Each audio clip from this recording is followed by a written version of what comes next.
Chief, been a busy week for you guys. It has been a very busy week. Over the past 2 weeks, we've had 3 fires. Two of the fires were very personnel intensive. The first fire was at Deltran in the industrial park. That came in the early morning hours, 6:30 in the morning, as a compressor fire inside the building, a machinery fire. So when we arrived, we had smoke showing from the building. Apparatus made entry into the building. They had a light smoke condition and then presented with a very heavy smoke condition in the compressor room. They had a fire in the compressor. They were able to knock it down. The staff actually tried to control it with an extinguisher, and there was no extension to the building. But the problem we had was large amount of smoke in a very large industrial building. As you can imagine, there's areas that are secluded, not many doors that can be opened, and it's all controlling the flow of smoke. So we ended up using 7 fans. We had 4 engine companies and 3 ladder companies using everyone's fans to get the smoke out of there. So very personnel intensive, and I did post on our Facebook page explaining that reason, because someone may read the article and say, oh, it's just a compressor fire. Why 40 some odd firefighters? Well, it's all personnel intensive. Moving fans, relieving the initial crews that were stretching a 300-foot attack line into the building, and then fighting the fire initially. So we were there probably till about 8:30, so 2 hours. And we're still investigating the fire, but it doesn't appear to be suspicious at that fire. So your responsibility is not only to put out the fire, but you then take care of the smoke in the building as well. We do, exactly. Yeah, the smoke obviously contains carcinogens. It contains, irritants, right? So our job is to make sure that building is completely ventilated, because that smoke does have carbon monoxide, which can be harmful.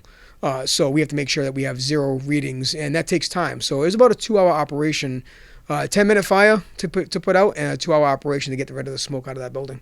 So that's 1 of 3. Let's go to number 2. That's 1 of 3. So number 2, last Friday, we had 2 fires. Around 1 o'clock in the afternoon, we had a call for a structure fire in the southern end of town. We were receiving multiple calls that there was a burn victim as well. So it was close to where I live. I arrived first. I found a house that there was no active fire, but we did have a previous grease fire that flashed on a resident and caused significant burns. And when I arrived, that patient was in the driveway. When the first arriving apparatus showed up, we divided the crew up. 2 of the crew went into the building to make sure the fire was extinguished, and the other member went over to begin medical care. First arriving ambulance took over medical care, and that person was transported down to the hospital in Rhode Island with some serious burns. So when you say grease fire, cooking on the stove, and what should someone do when a fire like that does occur? So obviously, if you've got a grease fire, the biggest way to put that fire out is to put a cover over the pan. Don't use water. Don't use anything else. Don't use a fire extinguisher, because it's going to spread the grease and cause the fire to spread, or it could flash back on you. In this case, which has happened, the fire did flash. So putting a cover on the grease fire is the best way to put the fire out. 2 down, 1 to go. The third fire. The third fire, so Friday evening, after a very busy day. Friday, they did 26 calls for service in 24 hours.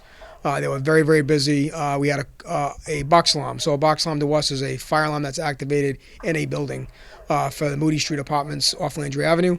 They was indicating a sprinkler water flow. So a lot of times, those are either a burst pipe, or it could be a system that has malfunctioned. But as the crews were approaching Moody Street off Landry Avenue, they had odor of smoke. They pulled down the driveway. They had smoke showing from a second-floor apartment. The captain immediately called for the working fire, which gives us additional resources. So we get a Plainville engine, we get a Foxborough engine, we get a Cumberland ladder truck, and we get an ambulance for standby from Attleboro. So it augments our personnel. This is a very complicated building. It's 22 units of an apartment complex, 2 floors, very divided up. So we had people coming out reporting a fire on the second floor and reporting people were unable to get out. So that kind of amps us up a little bit. Very personnel intensive. So Engine 5 and Rescue 4, the first due ambulance, stretched a 300-foot attack line up to the second floor. They found a small fire in one of the apartments that was being controlled by the sprinkler system, which is good, right? So fire on the stove, and it got to the cabinets a little bit, but kept it in check. So they started to do some overhaul, make sure there was no extension. Simultaneously, Rescue 2 The secondary ambulance made their way to the second floor and evacuated a person from the second floor adjacent apartment that could not get out on their own. So they assisted that person out by carrying her out.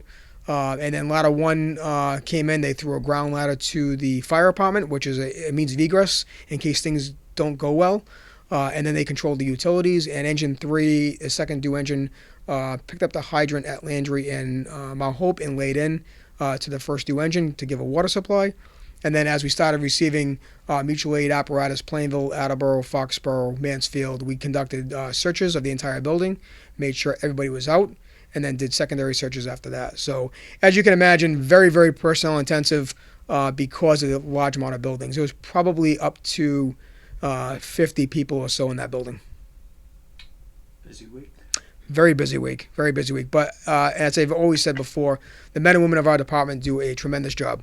And our call volume has been nothing but increasing over the past several years.